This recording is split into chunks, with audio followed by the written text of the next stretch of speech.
Dear student, कैसे हैं आप सब। आशा करता हूं आप सब बढ़िया होंगे। स्वागत है एक बार फिर आपका अपने YouTube चैनल में। हम चैप्टर नंबर 10 बायोमोलिक्यूल्स जैव अणु के बारे में पढ़ रहे हैं और पिछले वीडियो में हमने मोनोसेकेराइड को कंप्लीटली पढ़ लिया था। पिछले वीडियो में हमने फ्रक्टोज के बारे में पढ़ा था। आज हम डाइसेकेराइड के बारे में पढ़ेंगे।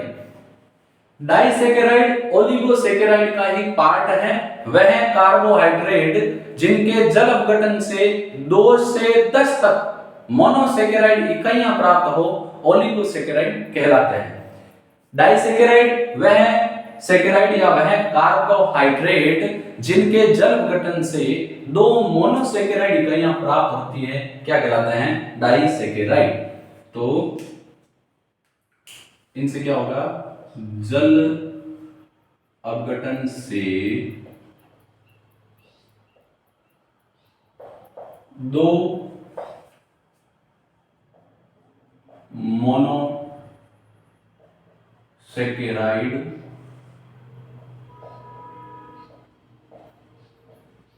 प्राप्त होते हैं। एग्जाम्पल की बात करें तो जैसे सुक्रोज, माल्टोज और लैक्टोज। इसमें हम नंबर 1 ले रहे हैं सुक्रोज।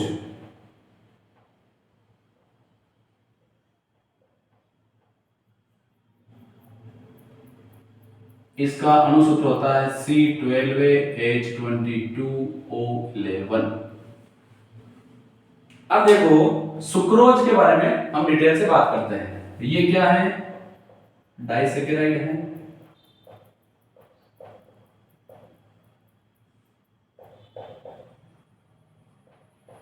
प्रकाशिक सक्रिय है।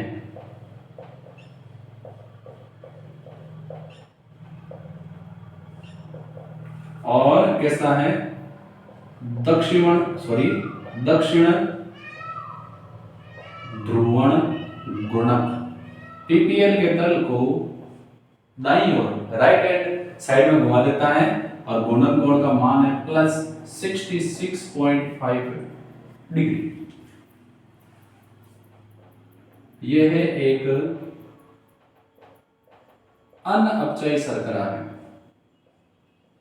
बात करेंगे सभी डिटेल से। और यह एक अपवर्त शर्करा भी है। एक ध्यान रखने वाली बात है, इसको हम इक्षु शर्करा भी कहते हैं क्योंकि ये गन्ने के रस में बहुत ज्यादा मात्रा में पाई जाती है। गन्ने का रस सब पीते हैं, बहुत मीठा होता है। तो गन्ने के रस में कौन सी शर्करा होती है? सुक्रोज। तो ये हमने इसके नॉर्मल प्रॉपर्टीज की बात करी। डाइसेकेराइड होता है जिसको हम इक्षु शर्करा भी कहते हैं। प्रकाशिक सक्रिय होता है और ये पीपीएल के तल को दाईं ओर घुमा देता है, इसीलिए दक्षिण ध्रुवण गुणक है। गुणन कोण का मान +66.5 डिग्री। अनअपचयी शर्करा है, अपवर्त शर्करा भी है। और ये अल्फा डी ग्लूकोज प्लस होता है वह बीटा डी फ्रक्टोज से बना है। इसका मतलब ये हुआ कि अगर हम सुक्रोज का जल अपघटन करवाएं तो हमें एक तो मिलेगा अल्फा डी ग्लूकोज और दूसरा मिलेगा बीटा डी फ्रक्टोज। तो देखो अभी तक हमने जो सुक्रोज का अम्लीय जल अपघटन करवाया था, अम्लीय है तो H+ लेंगे, तो एक हमें मिल रहा है C6H12O6 और साथ में दूसरा भी मिल रहा है C6H12O6। तो अगर ग्लूकोज है, एक है अल्फा डी प्लस ग्लूकोज और ये क्या है? Beta D fructose. इसमें अल्फा डी ग्लूकोज व बीटा डी फ्रक्टोज की दो इकाइयां परस्पर 1,2 ग्लाइकोसाइडिक बंध द्वारा जुड़कर सुक्रोज का निर्माण करती हैं। अब हम बात करते हैं सुक्रोज की संरचना की। तो सुक्रोज की संरचना बनाने के लिए हमें पहले ग्लूकोज और फ्रक्टोज की संरचना बनानी पड़ेगी। तो हम बात कर लेते हैं पहले ग्लूकोज की संरचना, ध्यान से समझेंगे। ये ग्लूकोज की बना रहे हैं OH H H OH OH H H OH CH2OH। अब बना लेते हैं फ्रक्टोज की। तो फ्रक्टोज में CH2OH C double bond O, बाकी सेम ही है 3 4 5 H OH OH OH H H CH2OH। अब इसमें तो ग्लाइकोसाइडिक बॉन्ड किसके बीच में बनेगा? Carbon number 1 carbon number 5। तो कार्बन नंबर 5 का OH हटा दो और इसमें क्या था C, क्योंकि देखो अल्फा है OH राइट में और H यहाँ, तो CHO था CHO और यहाँ का जो OH था उसका हाइड्रोजन हमने यहाँ रख दिया है। अब यहाँ से लेके यहाँ तक कार्बन नंबर 5 और कार्बन नंबर 1 के मध्य हेमिस्टेरिक बॉन्ड। अब ऐसे बात करते हैं इसकी फ्रक्टोज की। फ्रक्टोज में कार्बन नंबर 2 कार्बन नंबर 5 के बीच में हेमिस्टेरिक बनेगा और फ्रक्टोज बीटा है, इसका मतलब ये CH2OH को रख दो इसकी साइड, CH2OH ये रख दो इसी साइड, और बीटा है तो OH कहाँ होगा? लेफ्ट, और यहाँ का हाइड्रोजन तो गया और ऑक्सीजन इन दोनों के बीच में बॉन्ड के लिए भाग ले रहे हैं। तो ये संरचना मैं बना दी, मैंने बनानी सिखाई भी थी आप लोगों को। ये है अल्फा डी प्लस ग्लूकोज और ये है बीटा डी फ्रक्टोज। माइनस इसलिए लगा रहे हैं क्योंकि फ्रक्टोज वाम ध्रुवण गुणक है, प्लस इसलिए लगा रहे हैं क्योंकि ग्लूकोज दक्षिण ध्रुवण गुणक है। अब ये संरचना हमने बना ली है। अब इतने से ही काम थोड़ी चलेगा, इन संरचनाओं से हमें क्या बनाना पड़ेगा? इनका आवर्त सूत्र। तो बना लेते हैं, यहां बना देता हूं ये ग्लूकोज, ध्यान देंगे ये ग्लूकोज, और ऐसे यहां बना देते हैं फ्रक्टोज। 1 2 3 4 1 2 3 4 5 दूर बन गया तो थोड़ा सा पास आ जाए। नंबरिंग कर देते हैं ताकि दिक्कत नहीं हो। 1 2 3 4 5 6 1 2 3 4 5 6। अब देखो ग्लूकोज में राइट वाला ऊपर, लेफ्ट वाला ऊपर, राइट वाला नीचे। तो देखो क्या है, ध्यान देंगे। पहला कार्बन H OH, आगे H OH OH H, फिर H OH और एंड में CH2OH H। ये किसका हमने बना दिया?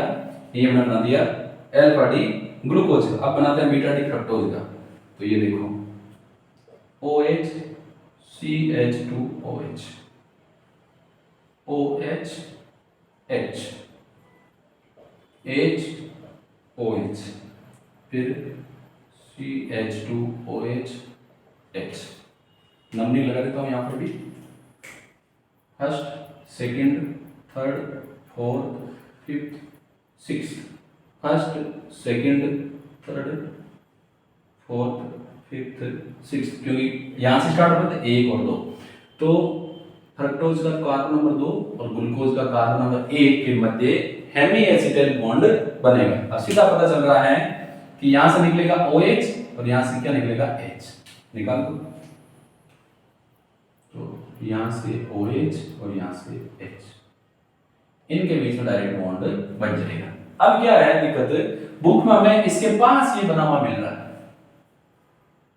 तो इसको इसके पास बनाएंगे, होता तो ऊपर नीचे है, अब इस ये जो फ्रक्टोज है इसको इसके पास बनाएंगे तो इसको उल्टा करके बनाना पड़ेगा। कैसे बनाएंगे देखो, मैं यहां बना देता हूं। ऑक्सीजन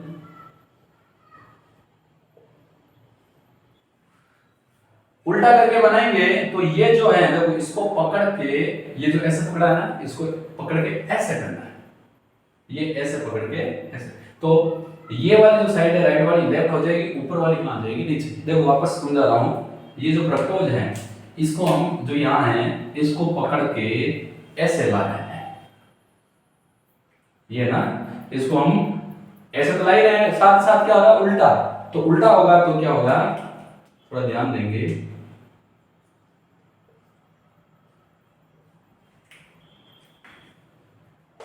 ये जो हम लेके आ रहे हैं ये एक तो राइट लेफ्ट हो जाएगा और ऊपर वाले क्या हो जाएगा नीचे, क्योंकि उल्टा कर रहे हैं। तो देखो ये कहां था, इस साइड था, राइट है तो लेफ्ट हो जाएगा, तो CH2OH लेफ्ट होगा, साथ में ही ऊपर नीचे भी होगा CH2OH और यहाँ क्या है H हो गया। इसके बाद देखो OH H है तो H नीचे कर दो, सॉरी ऊपर कर दो, OH नीचे कर दो, इसमें H ऊपर है तो H कर दो नीचे, OH कर दो ऊपर, इसमें CH2OH ऊपर है तो H नीचे, H कर दिया ऊपर, CH2OH कर दिया। एक बार मैनुअली करेंगे, इसको मैंने पलटा है, पलटने के साथ यानी राइट को लेफ्ट किया है और ऊपर वाले को नीचे किया है, क्योंकि originally structure hemiacetal bond ये ऊपर होता है, ये नीचे बनता है, लेकिन बुक वाले इसको पास में बनाते हैं, तो उल्टा भी होगा, इसको पकड़ के जैसे ऐसे था, ये ऐसे था, इसको पकड़ के ऐसे करेंगे, उल्टा भी कर रहे हैं, और ऐसे नहीं हो रहा है, इसको उल्टा तो कर ही रहे हैं, साथ में भी ऐसे पलटी भी कर रहे हैं, तो राइट वाला लेफ्ट हो जाएगा, ऊपर वाला नीचे हो जाएगा। अब ये अपना बन गया, अब मैं इसको इरेज कर देता हूं।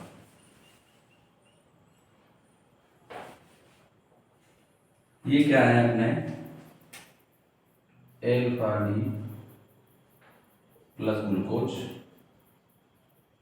और बीटा डी माइनस फ्रक्टोज। अब इसमें ग्लूकोज का तो कार्बन नंबर 1 और फ्रक्टोज का कार्बन नंबर 2, ये दो नंबर कार्बन कैसे हुआ, क्योंकि नंबरिंग यहां से स्टार्ट करेंगे 1 2 3 4 5 6, तो ग्लूकोज का कार्बन नंबर 1 और फ्रक्टोज का carbon number 2 hemiacetal bond बनाएंगे।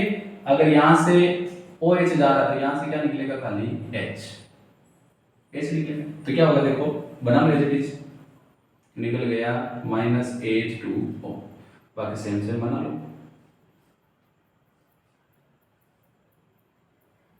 ये 5 कार्बन वाला, first second third fourth, first second third fourth fifth, बना लो CH2OH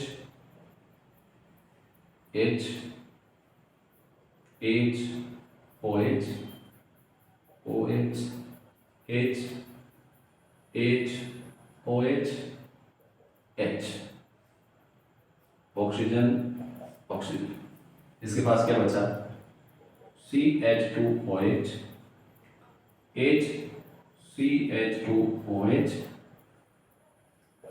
OH H H OH, ये किसकी संरचना है, सुक्रोज की, और ये कौन सा बॉन्ड है, ग्लाइकोसाइडिक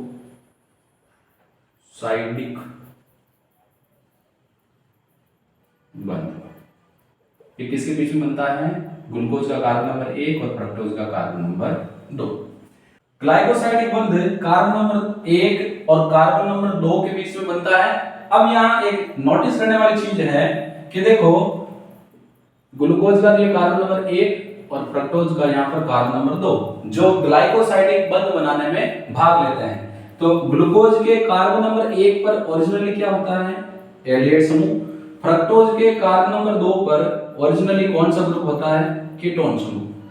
लेकिन जब ग्लाइकोसाइडिक बंध बनता है तो ग्लूकोज का एल्डिहाइड समूह और फ्रक्टोज का कीटोनिक समूह ग्लाइकोसाइडिक बंध बनाने में भाग लेते हैं। परिणाम स्वरूप ये दोनों एल्डिहाइड और कीटोनिक समूह स्वतंत्र फ्री नहीं होते हैं। फ्री नहीं होने के कारण एल्डिहाइड और कीटोन अपनी अभिलाक्षणिक अभिक्रियाएं नहीं देंगे। तो क्योंकि सुक्रोज में ग्लूकोज का एल्डिहाइड समूह और फ्रक्टोज का कीटोनिक समूह स्वतंत्र नहीं है, इसीलिए ये एक अनअपचायी शर्करा है। तो अनअपचायी शर्करा क्या होती है इसकी बात कर रहे हैं। तो अपने स्ट्रक्चर का काम यहां हो गया, इसको इरेज कर लेते हैं।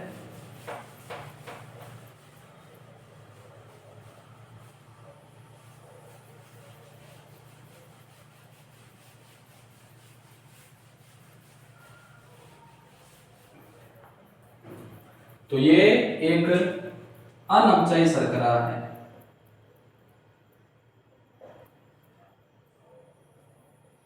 तो अनअपचायी शर्करा कौन सी होती है? नंबर 1, जो फेनिल हाइड्रोजन के साथ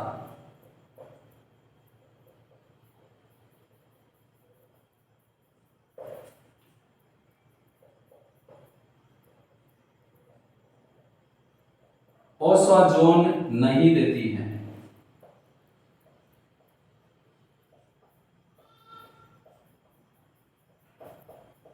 सेकंड, हेलिंग विलियन, हमने पढ़ी है हेलिंग टेस्ट और टोलन टेस्ट, वह टोलेन अभिकर्मक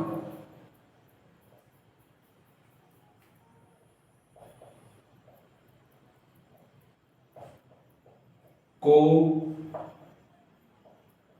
अपचयित नहीं करती है।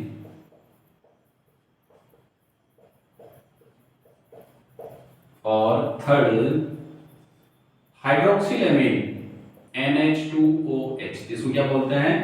हाइड्रोक्सिल एमीन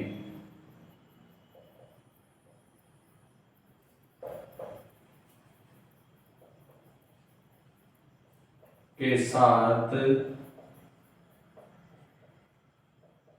ऑक्सिन नहीं देती है। तो क्योंकि सुक्रोज एक अनअपचायी शर्करा है, इसीलिए ये फेनिल हाइड्रोजन के साथ कोई रिएक्शन नहीं करती। टोलन अभिकर्मक और फेलिंग विलियन के साथ कोई रिएक्शन नहीं करती और हाइड्रोक्सिल एमीन के साथ ऑक्सिन भी नहीं देती है, इसीलिए ये कैसी है? अनअपचायी शर्करा। फिर एक वर्ड और है, अपवर्त शर्करा।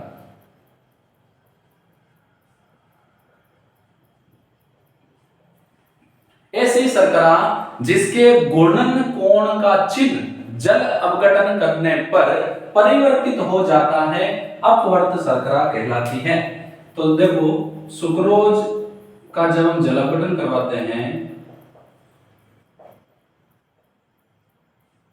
अम्लीय, तो हमें एक तो मिलता है ग्लूकोज और साथ में क्या मिलता है? फ्रक्टोज। लिख देता हूं, ये सपोज करो ग्लूकोज है और ये क्या है? फ्रक्टोज। ग्लूकोज और फ्रक्टोज से पहले जो शर्करा है जिसका नाम क्या है? सुक्रोज, इसके गुणन कोण का मान होता है +66.5 डिग्री।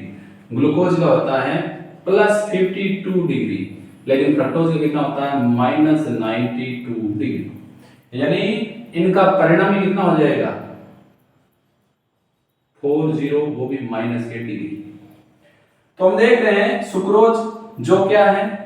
दक्षिण ध्रुवण गुणक है, जिसके गुणन कोण का चिन्ह प्लस है। ये जल अपघटन करवाने पर वाम ध्रुवण गुणक हो जाता है, अर्थात गुणन कोण का मान कितना है? -40 डिग्री। दोनों का परिणाम यही होगा, -92 + 52 यानी -40 डिग्री।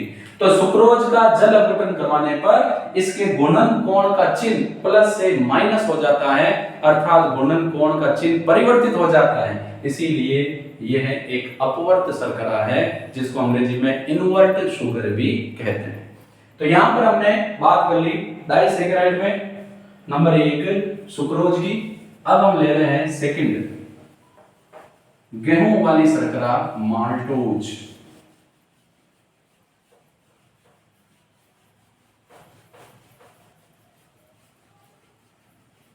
तो क्योंकि माल्टोज ले रहे हैं, तो माल्टोज के लिए मैं फटाफट यहां पर ग्लूकोज की स्ट्रक्चर बना देता हूँ, काम आएगा अपने second, third, fourth, fifth, CH2OH। आप लोग भी साथ मेरे साथ प्रयास कर सकते हैं बनाने का, कोई बड़ी बात नहीं है स्ट्रक्चर बनाना।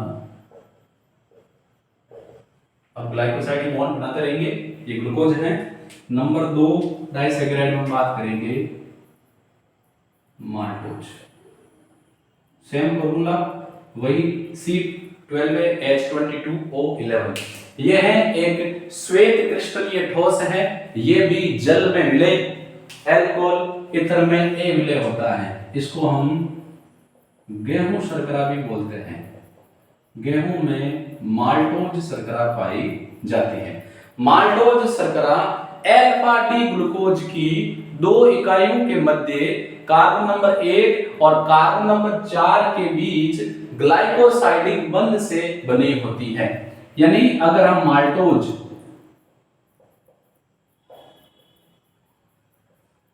का जल अपघटन करें माल्टेज एंजाइम द्वारा,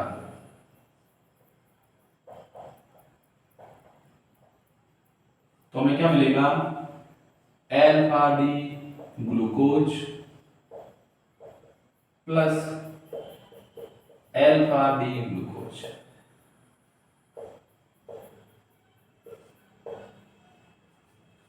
इसका फॉर्मूला हो जाएगा C12H22O11 और ग्लूकोज का पता ही है C6H12O6 और इसका भी क्या है C6H12O6। क्योंकि माल्टेज एंजाइम द्वारा जल अपघटन करवा रहे हैं तो साथ में क्या है वाटर। तो माल्टोज का माल्टेज एंजाइम द्वारा जल अपघटन करवाने पर हमें अल्फा डी ग्लूकोज की 2 इकाइयां प्राप्त होती हैं। अगला यह एक अपचयी शर्करा है। अपचयी शर्करा है, इसका मतलब क्या हुआ? नंबर 1 फेनिल हाइड्रोजीन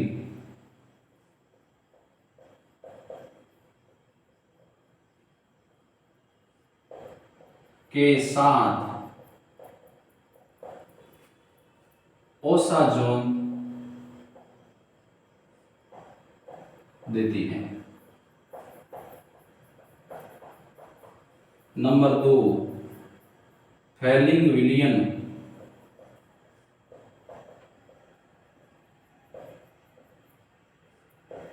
में टोलेन अभिकर्मक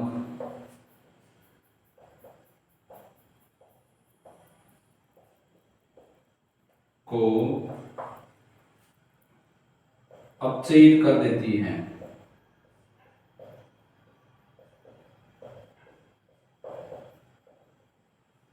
और हाइड्रोक्सिलेमिन NH2OH के साथ ऑक्सिन देती है।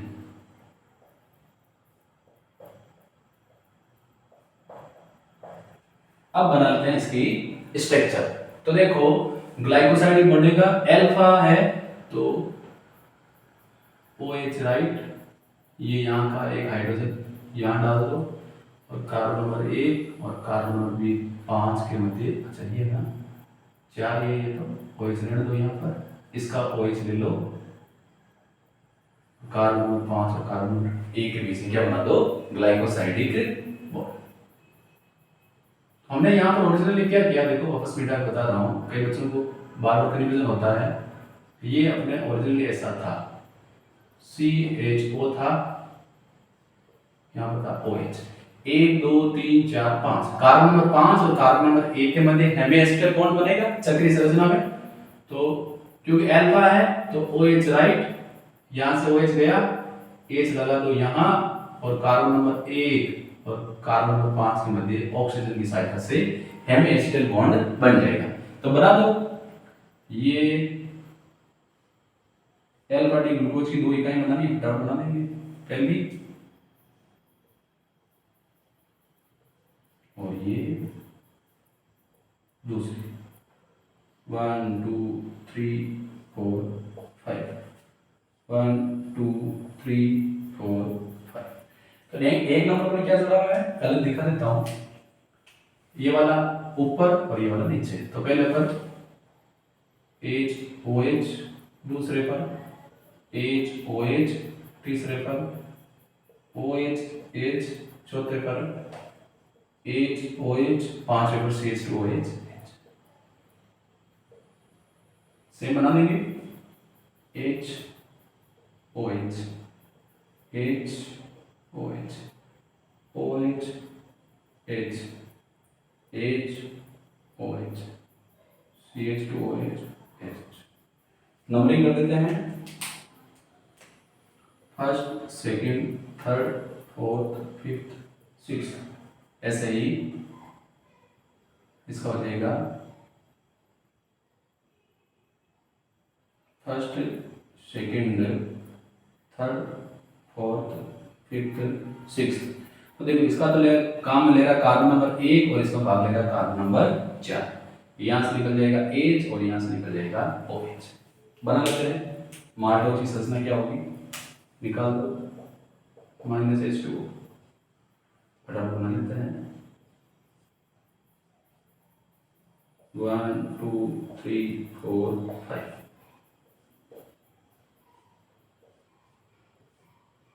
1 2 3 4 5। पास में हो गया कुछ नहीं। CH2OH, HOH, OH, H दूर कर लेते हैं।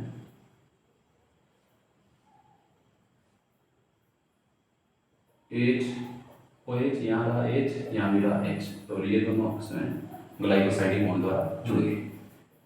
CH2OH, H, OHH, HOH, HOH। यहां पर ये क्या बन गया, ग्लाइकोसाइडिक बंध, और ये कार्बन नंबर 1 और कार्बन नंबर 4। अब देखो एक ग्लूकोज का भाग ले रहा कार्बन नंबर 1, तो इसका तो भाग ले रहा कार्बन नंबर 1, लेकिन इसका भाग ले रहा कार्बन नंबर 4। इसीलिए इस ग्लूकोज का कार्बन नंबर 1 का जो एल्डिहाइड समूह है ये क्या है, स्वतंत्र। तो माल्टोज में जब अल्फा डी ग्लूकोज की 2 इकाइयां ग्लाइकोसाइडिक बंध द्वारा जुड़ती है तो एक ग्लूकोज का एल्डिहाइड समूह ग्लाइकोसाइडिक बंध बनाने में भाग लेता है, जबकि दूसरे ग्लूकोज का एल्डिहाइड समूह फ्री होता है। इसीलिए ये एक अपचयी शर्करा का गुण दर्शाता है। फेनिल हाइड्रोजन के साथ ओसाजोन, हाइड्रोक्सिल के साथ ऑक्सिन और टोलेन व फेलिक अभिकर्मक को अपचयित करती है। तो ये हमने ले लिया माल्टोज। अब डाइसैकराइड का लास्ट टॉपिक ले लेते हैं, लैक्टोज, दूध शर्करा।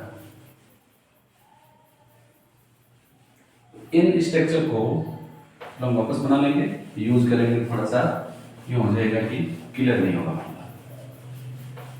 नंबर 3 हम ले रहे हैं डाइसैकराइड, लैक्टोज। इसका भी वही फॉर्मूला होगा, C12H22O11। लैक्टोज को हम दुग्ध शर्करा भी कहते हैं। मिल्क शुगर, दूध में ऑलरेडी ये शुगर होती है, इसीलिए शुगर पेशेंट को या जिनको कम मीठा खाने की सलाह दी जाती है उनको कहा जाता है कि आप दूध में शक्कर ना मिलाएं। और नॉर्मली ये कहा जाता है कि दूध को बिना शक्कर डाले हुए पीना चाहिए, क्योंकि दूध में ऑलरेडी शुगर होती है और उसका क्या नाम है, लैक्टोज। यह एक दुग्ध शर्करा है, ये दूध में पाई जाने वाली शर्करा है, ये डाइसैकराइड है। अर्थात लैक्टोज का जल अपघटन करवाने पर हमें क्या मिलेगा, अगर हम लैक्टोज का जल अपघटन करवाएं तो हमें 2 चीजें मिलेगी, बीटा डी ग्लैक्टोज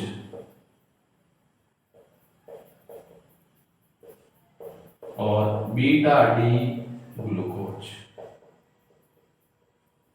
अर्थात लैक्टोज बीटा डी ग्लैक्टोज और बीटा डी ग्लूकोज से मिलकर बनी होती है। यह भी एक अपचयी शर्करा है। अपचयी शर्करा होने के कारण क्योंकि ये एक अपचयी शर्करा है, इसीलिए फेनिल हाइड्रोजन के साथ ओसाजोन देती है। टोलेन अभिकर्मक व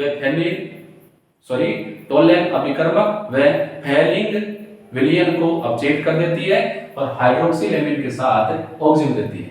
अब देखो बीटा है तो कुछ नहीं पढ़ना, H इधर OH इस साइड में, तो बना लेते हैं ग्लूकोज और ग्लूकोज में एक ही कार्बन पर विन्यास में भिन्नता होती है, वो कौन सा उसकी भी बात कर लेंगे। ये ग्लूकोज,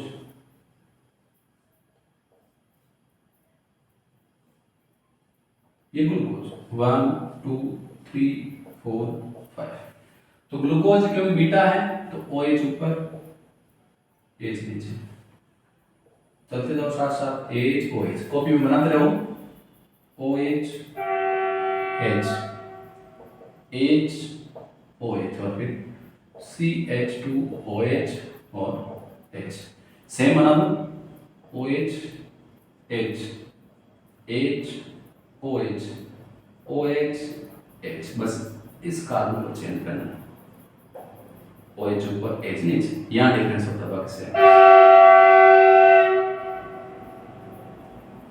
ये क्या है, यह है बीटा डी ग्लैक्टोज, ये है बीटा डी ग्लूकोज। ग्लूकोज और ग्लैक्टोज में कार्बन नंबर जो 4 है इसी में चेंज होता है, ग्लूकोज में OH नीचे होता है जबकि ग्लैक्टोज में OH ऊपर होता है।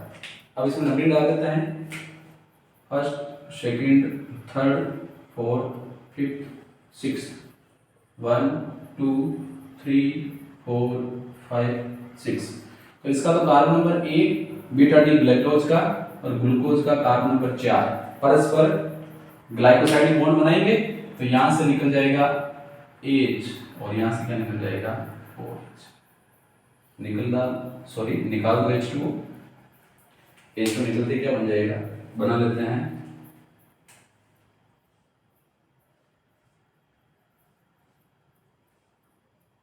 First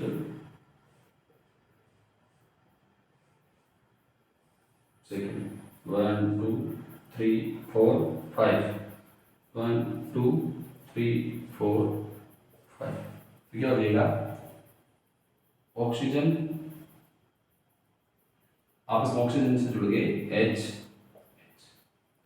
H OH OH H OH H CH2OH, यहाँ पर CH2OH H OH H H OH OH H, तो ये जो ग्लाइकोसाइडिक बॉन्ड बना है, ज्यादा कंफ्यूज ऐसे हो रहा है, ऐसे लगता है यहां पर जो ये ग्लाइकोसाइडिक बॉन्ड बना ये वाला, इसका नाम है ग्लाइकोसाइडिक बॉन्ड।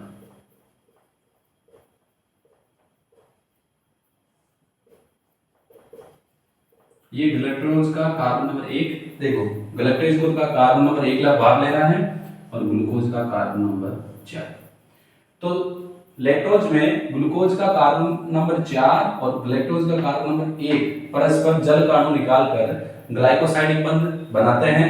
अब क्योंकि यहाँ पर ग्लैक्टोज का तो कार्बन नंबर 1 का एल्डिहाइड समूह ग्लाइकोसाइडिक बंध बनाने में भाग ले रहा है, लेकिन ये ग्लूकोज का जो कार्बन नंबर 1 है ये ग्लाइकोसाइडिक बंध बनाने में भाग नहीं लेता, तो ये एल्डिहाइड समूह स्वतंत्र है, इसीलिए ये एल्डिहाइड समूह की रिएक्शन देगा, इसी कारण लैक्टोज एक अपचयी शर्करा है।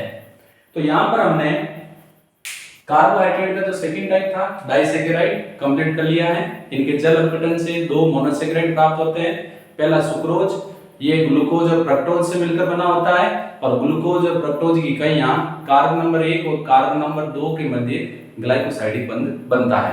माल्टोज में अल्फा डी ग्लूकोज की 2 इकाइयों के मध्य कार्बन नंबर 1 और कार्बन नंबर 4 के मध्य ग्लाइकोसाइडिक बंध बनता है और लैक्टोज में बीटा डी ग्लैक्टोज और बीटा डी ग्लूकोज के मध्य कार्बन नंबर 1 और कार्बन नंबर 4 के मध्य ग्लाइकोसाइडिक बंध बनता है। यहाँ पर लैक्टोज और माल्टोज में एल्डिहाइड समूह फ्री होता है, इसीलिए अपचयी शर्कराएं हैं, जबकि सुक्रोज में एल्डिहाइड और कीटोनिक दोनों समूह ग्लाइकोसाइडिक बंध में भाग लेने के कारण स्वतंत्र नहीं होते, इसीलिए वो अनअपचयी शर्करा होती है। तो यहाँ पर डाइसैकेराइड वाला टॉपिक समाप्त होता है। अगले वीडियो में हम पॉलीसैकेराइड के बारे में पढ़ेंगे। अगर मेरे वीडियोज जो मैं आपको डेली अवेलेबल करवा रहा हूँ आपके लिए हेल्पफुल हैं तो मेरे YouTube चैनल को ज्यादा से ज्यादा लाइक शेयर और सब्सक्राइब करें। हम फिर मिलेंगे। धन्यवाद।